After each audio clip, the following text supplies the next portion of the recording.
The Fireteam of Fools presents Turtle Guy Gets Lost in Space, the audio miniseries.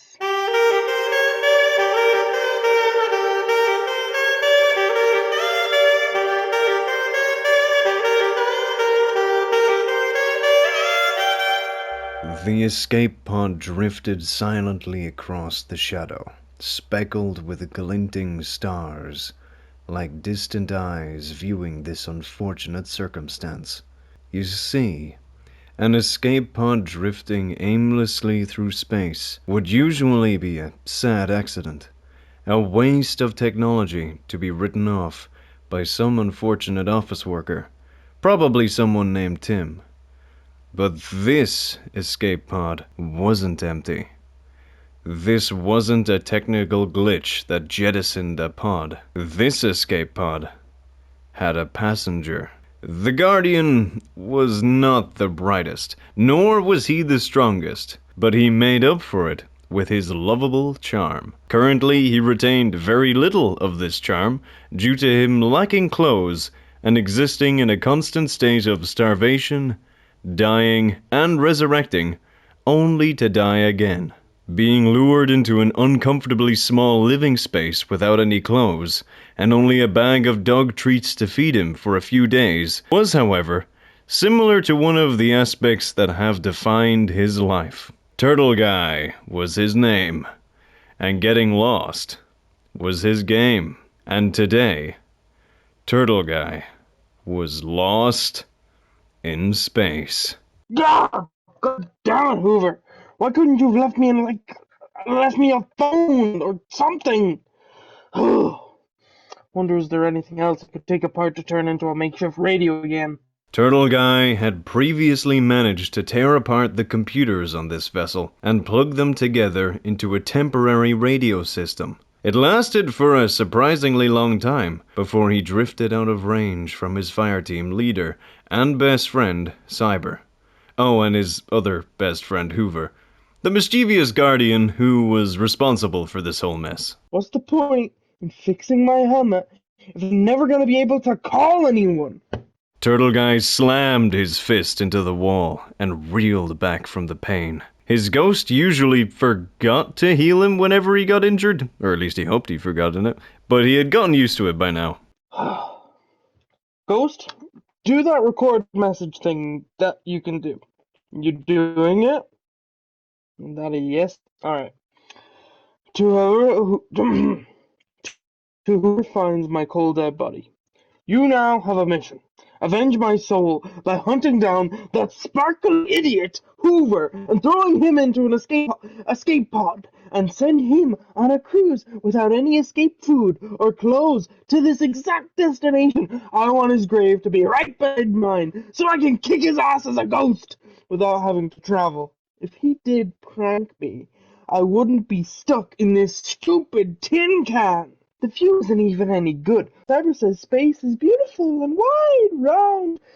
Literally nothing! Nothing! Not even a bloody star. Actually, this might be his fault. If it wasn't for him, we wouldn't be a fire team, and we wouldn't be going on stupid, pointless missions. And if his apartment wasn't so flammable, maybe we wouldn't be living in the helm, where our bathrooms are right beside escape pods. This is his fault too. The only person who isn't at fault is David.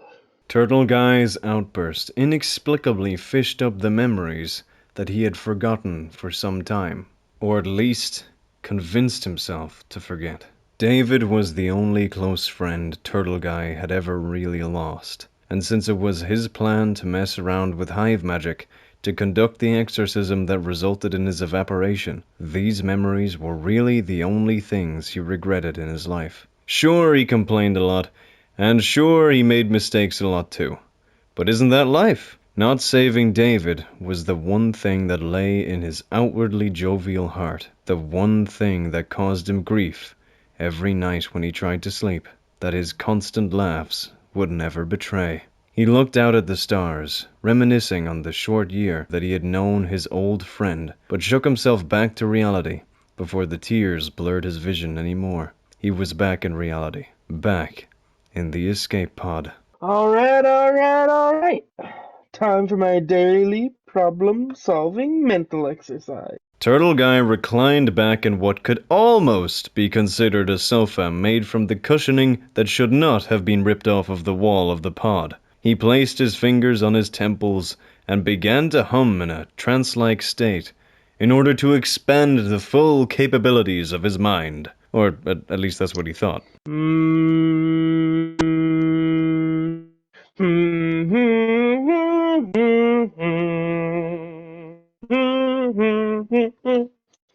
Oh, wait.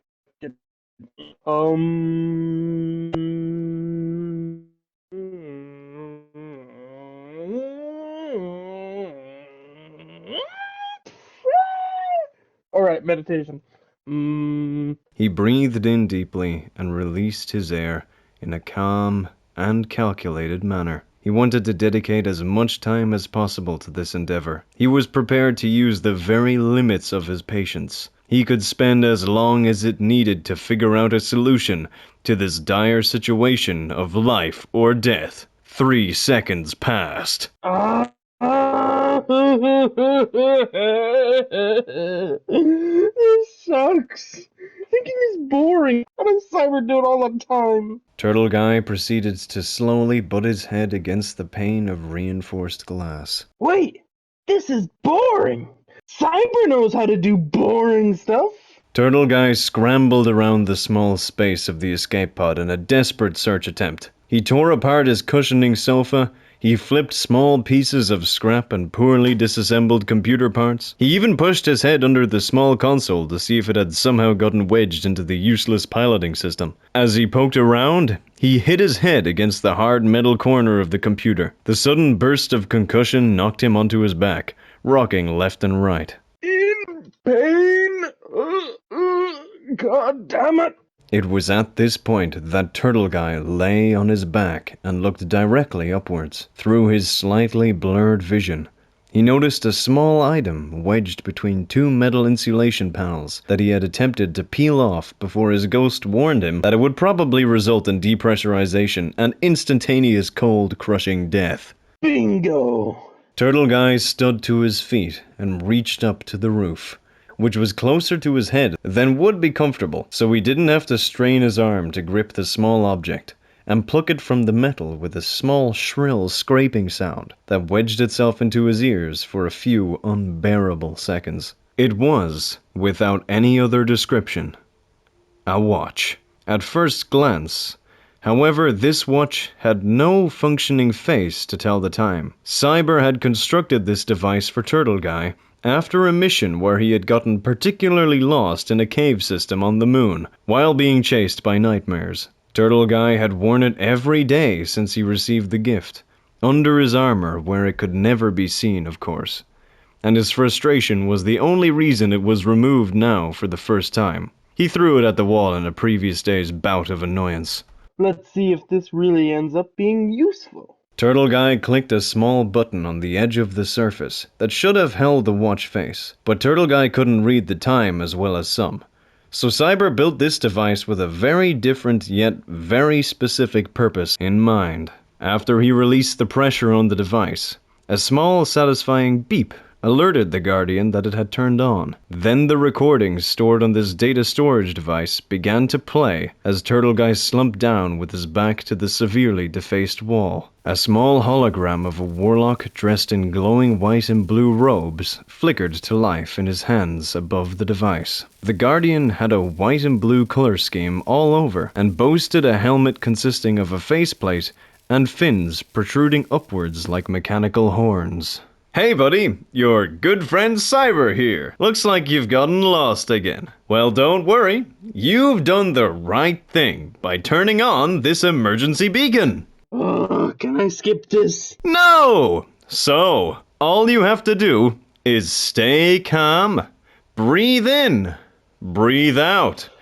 Preferably repeat those steps, and just remember that everything will be okay. All right? Good! So, now, let's figure out how you got lost. Does he always talk? Why does he always talk so much? All you have to do is vocally answer these questions, and this lost and found algorithm should hopefully get you back home safe. Let's get started, shall we? I greatly regret this. I don't often regret decisions, but this is the decision I regret. First of all, are you currently in combat? In other words, are people actively trying to kill you? Technically, Hoover? It's implied. Okay, good to know. Keep your head down, man. Pop your super bubble and stay alive. All right, next question. Is the real me with you or nearby? Oh, I wish he was, so I could strangle him, and then he'd come back to life, and I'd strangle him again. Please give a yes or no answer. You can't tell me what to do. I'll take that predetermined response as a no. What? How could you know that? Next question. Are you able to leave your current location? No. Okay. Now, stop me whenever I say the type of area you are trapped in. Ready? Let's go. A forest. A cave. A black market auction. A supermarket. A normal market. A subpar market. A beach. The ocean. The helm. Locked in your spaceship. Locked in deep thought in your room. Locked in Hoover's room. Locked in an escape pod. Yes, that one. Why did you expect this could happen? Wow! You're in an escape pod with people trying to kill you, unable to move, and without the real me there to help. Processing. Turtle Guy looked down as the image of the warlock seemed to freeze, as if loading a profound solution to this problem. Ah!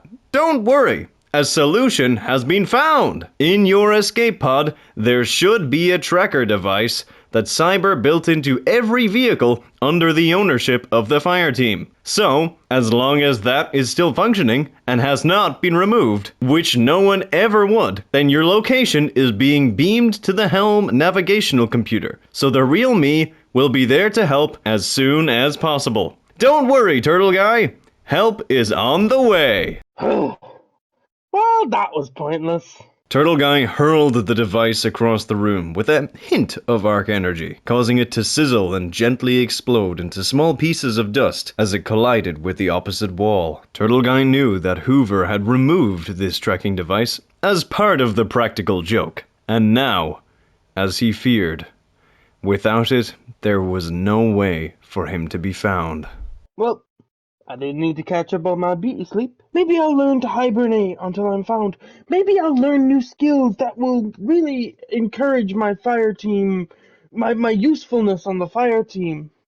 Or maybe I'll just die here forever, over and over again. Oh well. I guess I'll need a rested mind in any case.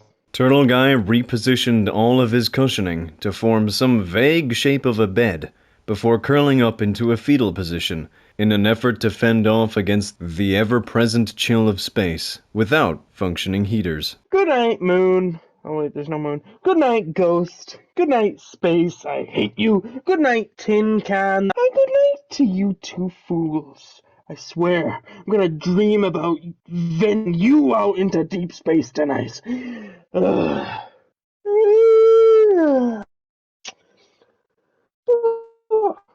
Please find me soon.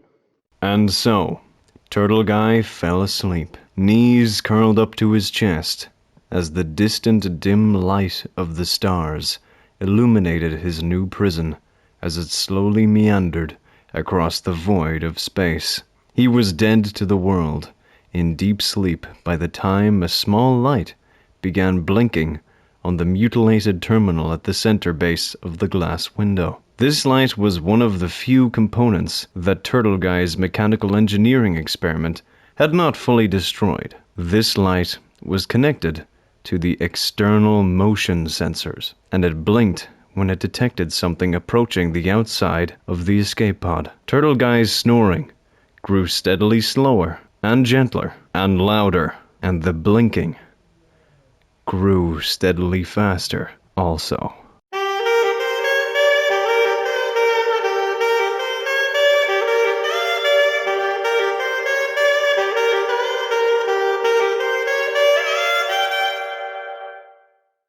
Thank you for taking the time to listen to this episode of Turtle Guy Gets Lost in Space, a Fireteam of Fools spin-off story. This episode was written and directed by Cyber Prime. Turtle Guy played the Turtle Guy, and Cyber Prime played Cyber Prime. Thank you all again for listening to this story set just before Lightfool. I hope you all have an amazing day. Goodbye, and roll out.